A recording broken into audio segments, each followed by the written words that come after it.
बिहार सरकार के शिक्षा विभाग ने मीडिया कर्मियों के लिए एक फरमान जारी किया है।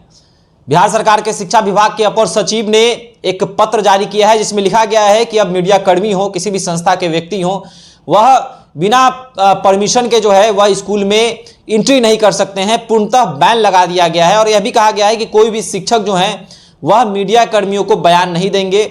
इसको लेकर प्रिंसिपल जो है वह अधिगृहित होंगे, प्रिंसिपल को परमिशन है कि वह बयान देंगे और परमिशन लेने के बाद ही मीडिया कर्मी जो हैं वह स्कूल में एंट्री कर सकते हैं। देखिए, इस विषय पर लगातार अब सवाल बन रहा है कि आखिर क्या स्कूलों के कुव्यवस्था को छुपाने की कोशिश सरकार कर रही है। तमाम तरह की चीजें सामने आ रही है। इस विषय पर बातचीत करने के लिए मेरे साथ अखिल भारतीय अपराध विरोधी मोर्चा के राष्ट्रीय अध्यक्ष धनवंत सिंह राठौर जी हैं। धनवंत जी, मीडिया कर्मियों के लिए इस फरमान को किस प्रकार देखते हैं आप?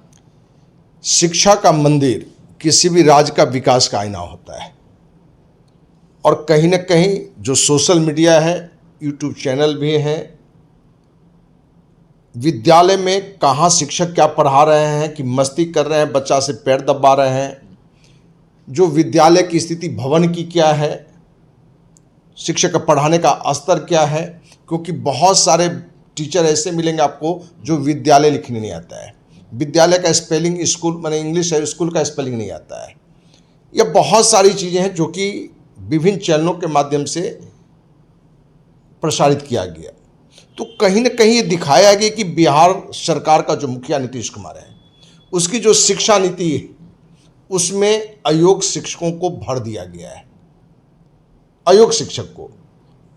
क्योंकि जो पहले के जो टीचर थे, जहां हम लोग भी सरकारी स्कूल से पढ़े हुए हैं, आज एक गरीब से गरीब आदमी भी चाहता है कि मेरा बच्चा सरकारी स्कूल ना पढ़े, प्राइवेट स्कूल में पढ़े। और उसके पीछे जो मुख्य कारण है कि अभी ज़्यादातर सरकारी स्कूल में अयोग्य शिक्षक हैं और उनका भंडाफोड़ मीडिया के लोग कर रहे थे।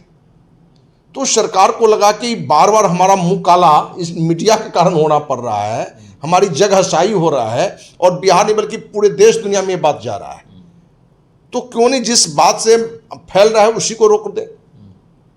जबकि लोकतंत्र का चौथा स्तंभ मीडिया है, आप उस पर रोक कैसे लगा सकते हैं? ये अलग बात है कि कुछ मीडिया चैनल के भी जो साथी, जो भी पत्रकार अपने कहें या यूट्यूबर कहें, जो भी हैं, कुछ लोगों की गंदी हरकत भी होती है, सिर्फ और सिर्फ अपने बातों को माने व्यू बढ़ाने के लिए, सब्सक्राइब के लिए कहीं न कहीं कुछ तरीका भी उनके गलत हो जाते हैं।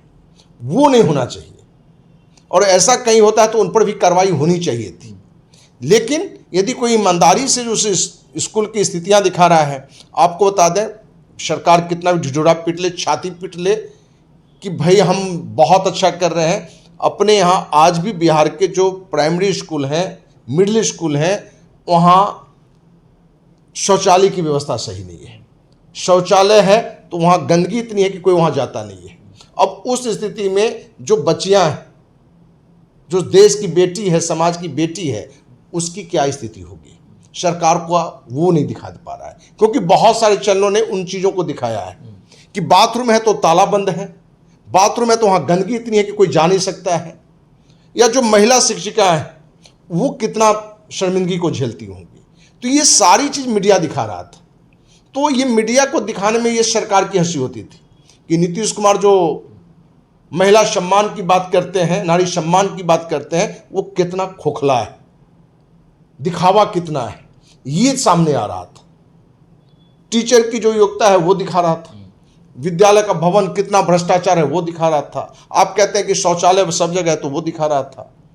तो कहीं ना कहीं सरकार अपनी कमियां को छुपाने के लिए, अपने भ्रष्टाचार से जो फैला हुआ माहौल था उसको छुपाने के लिए सरकारी विद्यालयों में मीडिया कर्मी को जाने का रोक लगा दिया है।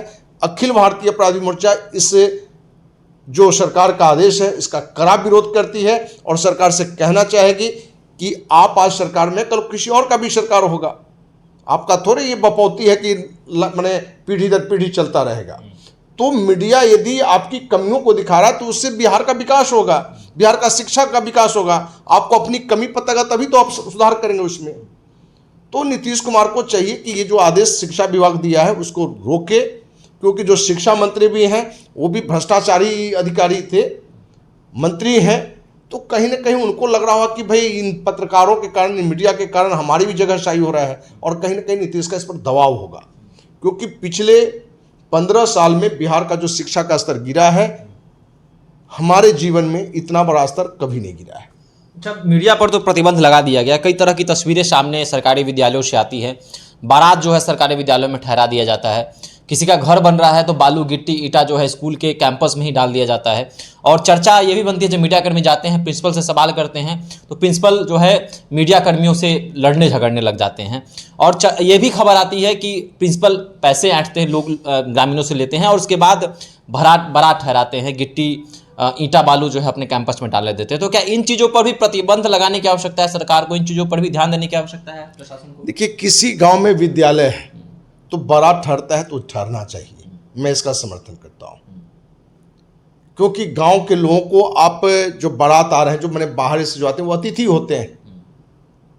और हम जब से होश संभाले हैं, माने हम कहें कि दूसरी तीसरी क्लास में रहे, उस समय से हम देखते आए हैं कि गांव में कोई बारात आता है तो गांव में जो विद्यालय है उसी में वो लोग ठहरते हैं। क्योंकि गांव के लोग में अब तो मैंने कुछ पक्के के मकान और अच्छे मकान दिखने लगे हैं, पहले भवन भी नहीं हुआ करते थे। तो व्यवस्था कुछ ऐसी जरूर होनी चाहिए कि जिसमें पढ़ाई भी प्रभावित नहीं हो, लेकिन यदि बाहर से आ रहे हैं, आपके यहाँ शादी में कोई आ रहे हैं तो वो भी गांव का अतिथि है और वो हमें लगता है कि नैतिक रूप से वो सही है। ये अलग बात है कि अब गिट्टी बालू रखने तो वो अन्याय है, वो अनैतिक है। आपने तो छोटी बात कही, सच्चाई है कि छुट्टी के बाद इन भवनों का इस्तेमाल अयोग्य शिक्षक के सहयोग लेके शराब माफिया शराब के कारोबार में भी उसका यूज करते हैं। ये आपको कितनी जानकारी है? ये हमारे पास काफ़ी शिकायतें आई है, उसमें कुछ स्कूल के शिक्षक भी शामिल होते हैं। जब मीडिया पर पूरी रोक लगा दी जाएगी तो इस तरह के कारोबार और फलेंगे फूलेंगे, क्योंकि मीडिया उसको दिखाई नहीं पाएगा। तो आपके माध्यम से जो भी हमारे मीडिया साथी हैं उनसे भी आग्रह करना चाहेंगे कि आप भी सिर्फ अपने व्यू के लिए गलत चीज़ों और गलत तरीके से स्कूल की बातों को टीचर के साथ मजाकिया करके आप ना दिखाएं। लेकिन जो सच्चाई है, सरकार का कितना भी कानून आ जाए, आप स्वतंत्र रूप से सरकार के इस कानून का विरोध करिए। और सरकार की स्कूल की कहीं भी आपको व्यवस्था है, आप अपने स्तर से दिखाते हैं, नहीं तो आप हमें बताएं। 100% अखिल भारतीय अपराध विरोधी मोर्चा अपने स्तर से भी देशवासियों को पीछे रखेगा। अच्छा, क्या कोर्ट में यह मामला जाता है तो क्या कोर्ट हस्तक्षेप कर सकता है? क्योंकि चौथा स्तंभ मीडिया कहा जाता है, तो क्या कोर्ट इस पर हस्तक्षेप करेगा, आपको लगता है? देखिए, कोर्ट हस्तक्षेप चाहकर भी नहीं कर पाएगा, क्योंकि सरकार कोई भी चीज़ें बनाता है तो उसमें इस तरीके से बात रख देगा, उसको लगेगा कि इन मीडिया के कारण जो है सो वहाँ माहौल ख़राब हो रहा है, तो कोर्ट भी वन वे देखने लगता है। तो हमें लगता है कि ये सभी राजनीतिक दल की जिम्मेवारी है, सभी सामाजिक संगठन की जिम्मेवारी है, आप मीडिया की जिम्मेवारी है कि इस मुद्दे पर कड़ाई से सरकार का विरोध करिए। और जब कड़ाई से विरोध होगा तो हम आपको विश्वास दिलाते हैं कि नीतीश कुमार को झुकना ही पड़ेगा और ये जो अभी नियम लागू किया है उसको हटाना पड़ेगा। चलिए, तो मीडिया कर्मियों पर प्रतिबंध लगा दिया गया है। शिक्षा विभाग की दलील है कि मीडिया कर्मी जब विद्यालयों में जाते हैं तो विद्यार्थियों का ध्यान भंग होता है, वो एकाग्र होकर पढ़ाई नहीं कर पाते हैं, तमाम तरह की चीज़ें हैं। और शिक्षा विभाग ने कहा है कि अब प्रधानाचार्य ही जो हैं वह अधिगृहित होंगे मीडिया चैनलों को बाइट देने के लिए। और इसको लेकर मीडिया चैनलों के जो प्रतिनिधि हैं वह सरकार से हो, शिक्षा विभाग से पहले परमिशन लेंगे और उसके बाद जो है यह बाइट ले पाएंगे, उनसे बातचीत कर पाएंगे। तो आपको क्या लगता है इस फरमान के बारे में कि यह फरमान सरकार का गलत है? आप भी हमारे साथ साझा कर सकते हैं। धन्यवाद।